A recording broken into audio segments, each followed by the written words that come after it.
마태복음 4장 우리 12절로 17절까지 있는 말씀을 보시겠습니다. 마태복음 4장 12절로 17절까지 있는 말씀입니다. 우리 저와 여러분 한 절씩 교독하시겠습니다. 12절로 17절. 예수께서 요한이 잡히심을 들으시고 갈릴리로 물러가셨다가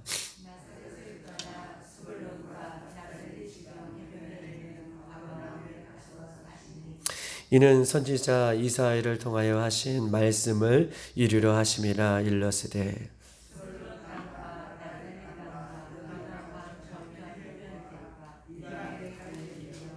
흑암에 앉은 백성이 큰 빛을 보았고 사망의 땅과 그늘에 앉은 자들에게 빛이 비추었도다 하였느니라.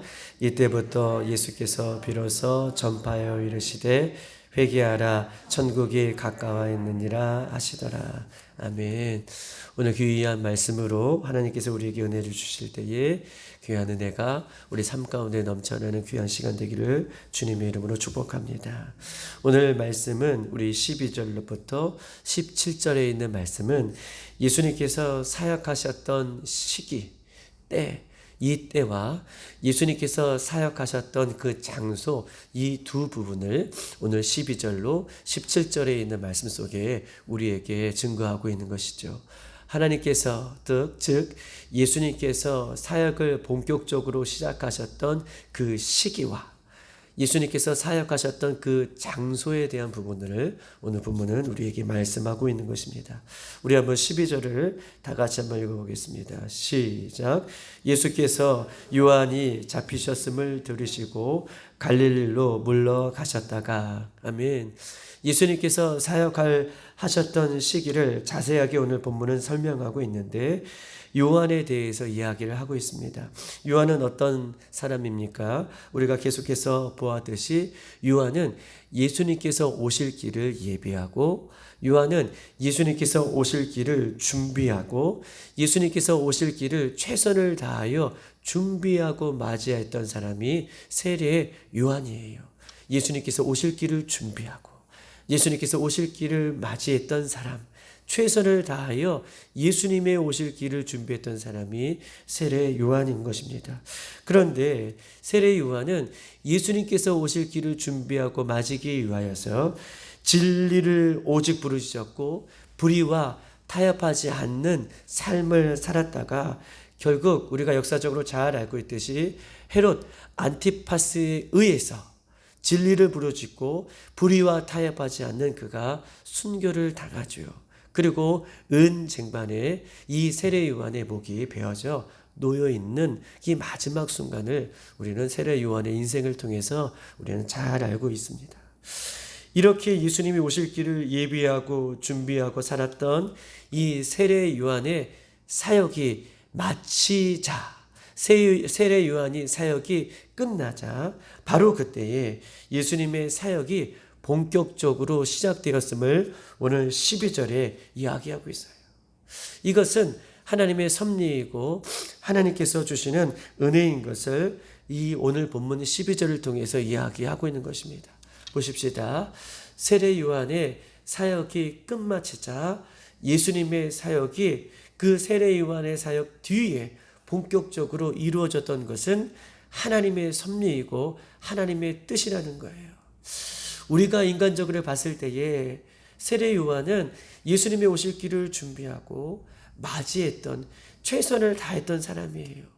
우리가 인간적으로 생각하면 그 세례 요한과 예수님이 함께 사역을 이뤄갔으면 더 큰 사역을 이루지 않았을까라고 하는 인간적인 생각도 들어보지만 그러나 하나님의 뜻과 하나님의 생각은 세례 요한의 사역에 마친 다음에 그 뒤를 이어서 예수님이 본격적으로 사역을 시작하는 것, 이것이 하나님의 섭리이고 하나님의 뜻이라는 거예요. 즉 다시 말해서 우리의 생각과 우리의 방법과 하나님의 생각과 하나님의 방법은 다를 수 있다는 거예요. 하나님의 생각과 우리의 생각은 다르다. 우리의 생각은 맞아요. 세례 요한과 함께 예수님이 사역하셨다면 얼마나 귀한 큰 사역을 이루셨을까라고 하는 것이 우리의 생각이지만 하나님의 생각과 우리의 생각은 다르다라는 것을 12절의 본문을 통해서 우리에게 말씀하고 있는 것입니다. 사랑하는 여러분, 항상 하나님의 생각이 옳고 항상 하나님의 말씀이 진리이며 항상 하나님의 말씀이 참된 것임을 우리에게 일깨워 주고 싶은 거예요. 우리는 세례 요한과 함께 더 많은 것 아니에요. 하나님의 생각이 옳고 하나님의 생각이 진리이며 하나님의 생각이 참되다는 것을 오늘 본문을 통해서 이야기하면서 하나님의 말씀과 내 생각이 충돌될 때에, 하나님의 생각과 내 경험이 충돌될 때에 우리는 항상 내 생각을 내려놓고 내 경험을 내려놓고 나의 것을 내려놓고 항상 참되고 항상 진리이며 항상 옳은 하나님의 말씀을 선택하는 것이 순종이고 이것이 믿음인 것을 오늘 본문은 우리에게 이야기하고 있는 것입니다. 사랑하는 여러분, 예수님 안에 있는 자는요, 즉 예수님을 진심으로 믿는 자는 삶과 죽음의 문제가 어떻게 해요? 이 우리에게 걸림돌이 되지 않는다는 거예요. 예수님을 참되게 믿는 사람, 예수님은 나의 아버지라고 참되게 고백하는 사람은 삶과 죽음의 문제가 우리의 인생에서 걸림돌이 되지 않습니다. 오래 살고 일찍 죽고 이것이 중요하다라고 생각하지 않는다는 거예요. 예수님께서 오래 살라고 그 시기를 정하셨다면 우리는 오래 사는 거예요. 예수님께서 우리의 인생에 오래 사는 것이 아니라 얘야 오늘 내가 만나자라고 그렇게 정하셨다면 우리는 그 때를 할렐루야라고 감사하며 사는 것입니다. 왜냐하면 그 때와 시기를 정하신 분이 우리 하나님이시기 때문에 그렇다는 거예요. 이 땅에서 오래 살라고 하면 오래 사는 것이고 일찍 오라고 하면 할렐루야라고 일찍 주님의 나라에 부르심을 받게 되는 것입니다. 그러므로 우리는요, 매일 무엇을 위해 내가 살 것인가? 우리는 매일 내가 무엇을 위해 그 죽음을 준비하고 살 것인가? 라고 하는 그 생각과 라고 하는 그 준비를 날마다 준비하고 해 나가는 것. 왜냐하면 내가 무엇을 위해 매일같이 살 것인가? 나는 매일같이 죽음을 준비하고 있는가를 날마다 살아계신 예수님 앞에 묻고 준비하고 나아가는 자만이 오직 하나님의 때를 살 수 있는 거예요. 할렐루야. 이해되셨죠? 나는 매일같이 무엇을 위해 살 것인가? 나는 매일같이 죽음을 준비하고 있는가? 이것을 예수님 앞에 묻고 이것을 말씀 앞에 준비하는 사람만이 오직 하나님의 때, 오직 예수님의 때를, 정한 때를 온전히 충성되게 살아가는 것이에요. 나의 때가 아니라 예수님의 때를 살아가기를 소망합니다. 내 인생의 때가 아니라 예수님께서 준비해 놓으신 그 시기의 때를 온전히 충성되게 살아감으로 우리가 예수님의 부름받는 그 순간까지 우리가 하나님의 때를 온전히 걸어가는 저와 여러분이 되기를 주님의 이름으로 축복합니다. 우리 한번 13절의 말씀을 보겠습니다. 13절 시작. 나사렛을 떠나 스불론과 납달리 지경 해변에 있는 가버나움에 가서 사시니. 아멘. 이 13절부터는 이제 때가 아니라 이제 하나님의 장소, 예수님께서 사역하셨던 장소에 대해서 본문은 이야기하고 있습니다. 나사렛을 떠나 스불론과 납달리 지경 해변에 있는 가버나움에서 가서 사시니라고 고백하고 있습니다. 예수님께서 가버나움에 사셨다. 가버나움에서 본격적인 사역을 하셨다라고 증언하고 있어요. 이 증언은 예수님께서 그냥 가버나움에 가신 것이 아니라 예수님은 항상 말씀에 따라서 말씀을 이루는 삶을 사셨어요. 예수님도 하나님이시지만 그냥 사신 것이 아니라 말씀을 붙들고 말씀을 이루는, 말씀을 성취하는 삶을 사셨어요. 그렇다면 우리는 어떤 삶을 살아야겠습니까? 우리도요, 우리의 인생을 내 기준으로 사는 것이 아니라, 내 기준이 아니라 하나님의 말씀을 따라 사는 것이 우리가 잘 사는 것이다 라고 성경은 이야기하는 거예요. 왜 이렇게 이 새벽에 여러분들에게 말씀을 드리냐 하면, 오늘 예수님께서 가버나움으로 가셨다 라고 하는 이 말씀, 갈릴리로 가셨다 이라고 하는 말씀을 이사야 9장 1절에 있는 말씀을 이루기 위한 삶을 사셨음을 성경은 이렇게 이야기하고 있는 것입니다. 이사야 9장 1절에 이렇게 써 있습니다. 전에 고통받던 자들에게는 흑암이 없음이로다.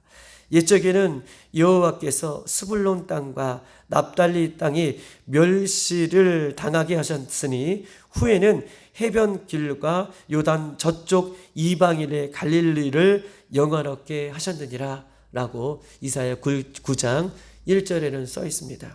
거기에도 뭐라고 써 있냐면, 옛적에 여호와께서 스불론 땅과 납달리 땅이 멸시를 당하게 하셨더니 후에는 해변길과 요단강 저쪽 이방인의 갈릴리를 영화롭게 하셨도다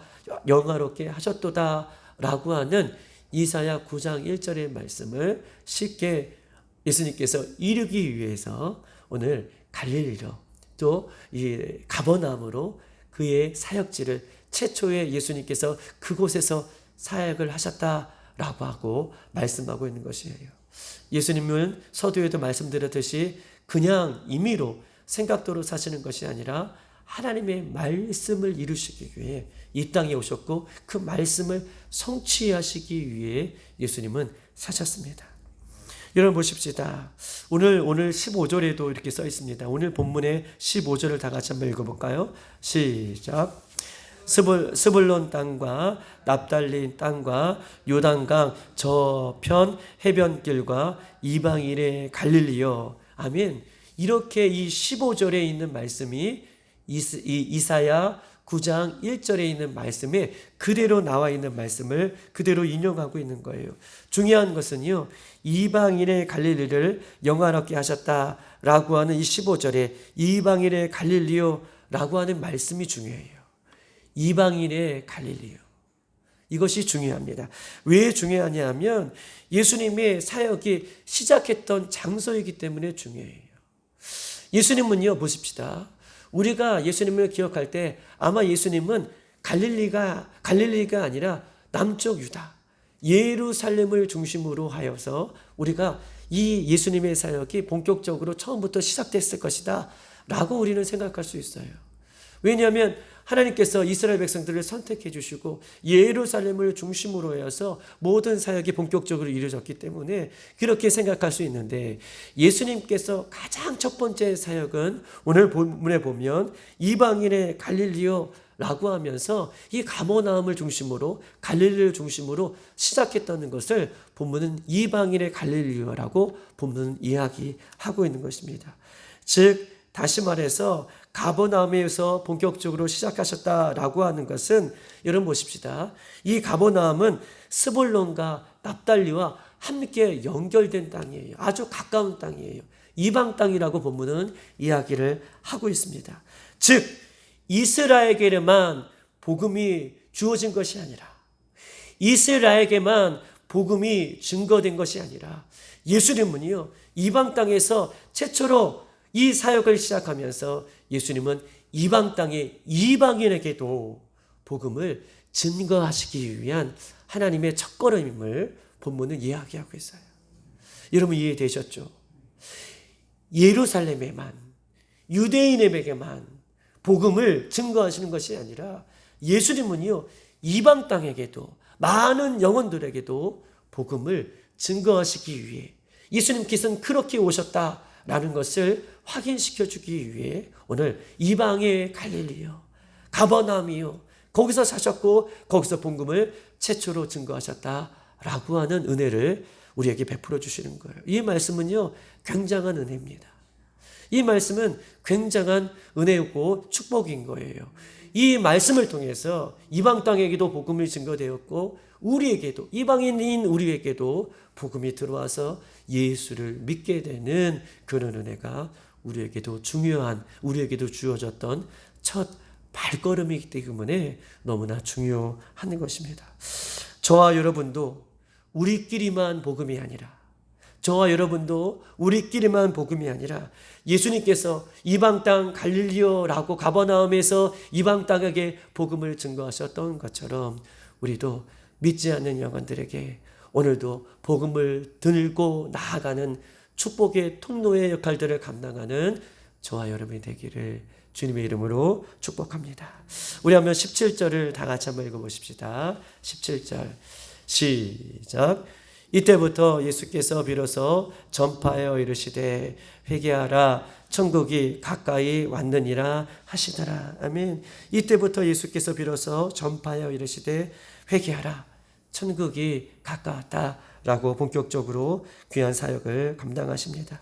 여러분 보십시다. 예수님은 갈릴리에 가셨을 때에 그냥 가시지 않고 천국이 가까웠다라고 회개를 선포하셨습니다. 최초로 사역을 하시면서 갈릴리에 가셔서 어떻게 해요?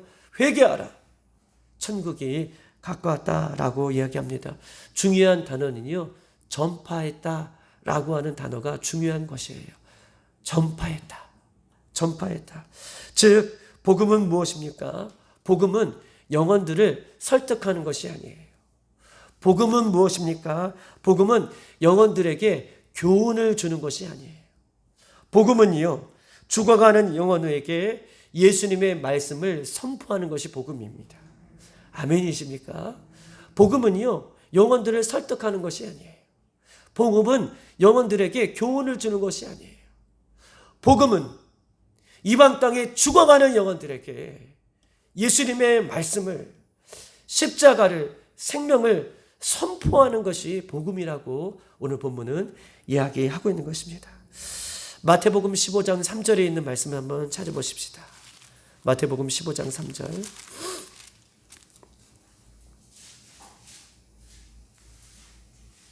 마태복음 15장 3절.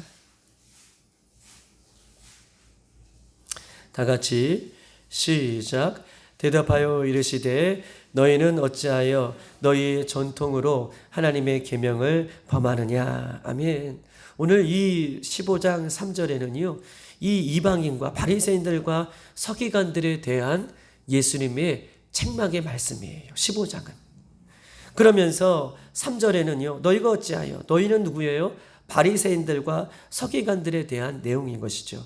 너희는 어찌하여 전통으로 하나님의 계명을 범하느냐라고 말씀하고 있는 것입니다. 즉 다시 말해서 바리새인들과 서기관들은요. 예수님의 말씀이 아니라 자신들의 전통과 관습을 더 중요시하여서 전통과 관습을 사람들에게 전했다는 거예요. 예수님의 말씀이 아니라, 하나님의 말씀이 아니라 자신들의 전통과 관습을 하나님의 말씀보다, 예수님의 말씀보다 더 귀하게 여겨서 그것들을 전하고 그것들을 믿고 그것들을 계속해서 다음 세대에 그 사람들에게 그 전통과 관습을 중요시 여기며 전했다라고 얘기하면서 성경은요, 하나님의 계명을 범하느냐, 전통과 관습을 중요시 여기면서도 하나님의 말씀을 지키지 않는구나 라고 이렇게 이야기를 하고 있는 것입니다. 여러분 보십시다. 전통과 관습은요, 영혼을 구원할 수 없어요. 전통과 관습은요, 영혼을 살릴 수가 없습니다. 오직 도덕과 윤리로는요, 사람을 살릴 수도 없고 사람을 바뀔 수도 없어요. 도덕과 윤리로는요. 오직 영혼을 살리는 것은요, 복음입니다. 오직 예수 그리스도가 선포될 때에 영혼이 사는 것이고, 오직 복음, 예수께서 나를 위해 죽으시고 나를 위해 사시며 그분만이 영원한 참된 진리임을 선포할 때에, 그 복음을 들을 때에 영혼이 살아나는 것임을 성경은 이야기하고 있어요. 관습으로나 전통으로나 도덕으로나 윤리로 사람이 사는 것이 아니라 오직 회개하라, 천국이 가까웠다 라고 하는 이 복음을 들을 때에 우리 영혼이 살아나는 것임을 기억하시고 예수님은 영혼들에게 그렇게 복음을 선포하신 예수님의 모습을 성경 우리에게 이야기하고 있는 것입니다. 예수님의 복음 전파는 심플해요. 복잡하지 않습니다. 예수님의 복음 전파는 대단히 간단해요. 회개하라, 천국이 가까웠다. 회개는 무엇입니까? 죄에서 돌이키는 것입니다. 회개는 무엇입니까? 예수님과 실제적으로 살아내는 것, 실제적으로 함께 사는 것, 이것이 회개인 것이죠. 회개는 무엇입니까? 오늘 본문 오늘 본문의 회개는 무엇입니까?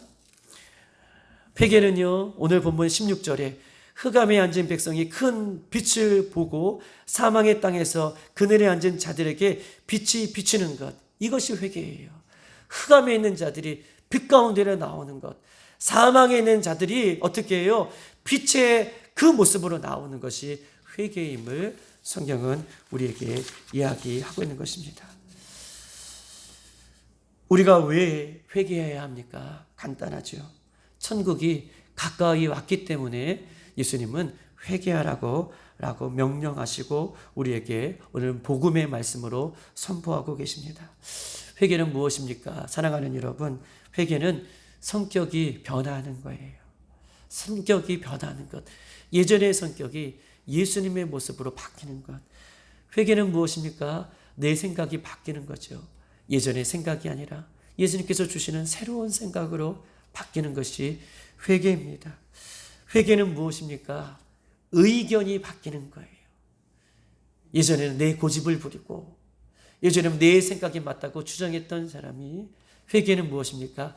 내 의견이 바뀌는 거예요. 예수님이 맞습니다. 말씀이 맞습니다. 복음이 맞습니다. 라고 내 의견이 바뀌는 것이 회개입니다. 회개는 무엇입니까? 방법의 변화가 회개입니다. 회개는 무엇입니까? 눈물의 변화가 회개인 것이죠. 회개는 무엇입니까? 마지막으로 인격의 변화가 회개인 것을 성경 우리에게 이야기하고 있는 것입니다. 여러분, 말씀을 마치도록 하겠습니다. 물질의 축복도, 건강의 축복도, 자녀의 축복도 축복이지만 이 땅의 진정한 축복이 무엇입니까? 라고 물어본다면 이 땅의 진정한 축복은 회개할 수 있는 것. 이것이 정말 축복이에요.